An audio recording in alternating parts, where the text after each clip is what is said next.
India-US cooperation in defense technology and trade initiatives will be the focus of the U.S. Air Force Secretary Deborah Lee James when she travels to India later this month.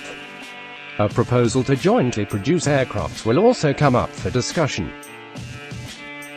Ms. James will be traveling to India as part of a four-nation tour which will see her travel to Indonesia, Singapore and Philippines also.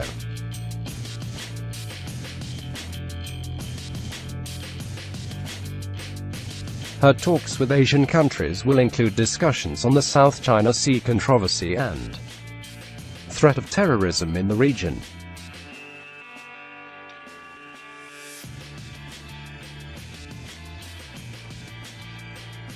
While in India, Ms. James will meet Chief of Air Staff Marshal Arup Raha and Defense Secretary Mohan Kumar to discuss a proposal to co-produce aircrafts in India, in line with Prime Minister Narendra Modi's Make in India policy.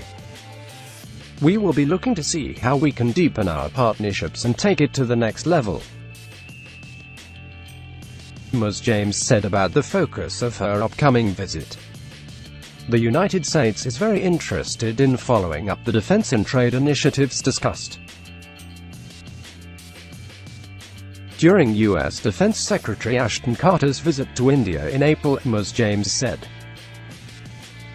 A proposal to assemble F-16 fighter aircrafts in India was made by U.S. Defense Major Lockheed Martin in April to bolster India's fighter jets and jet engine technology working group. I am also aware of Prime Minister Narendra Modi's push for Make in India and the importance of creating new jobs.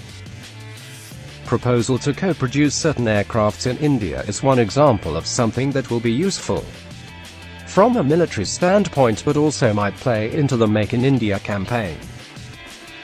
Ms. James said she also looks forward to congratulating the Chief of Air Force in particular on what is, I think, a magnificent execution of the C-17 operation where Indian citizens were evacuated from South Sudan. Well done on that, well done.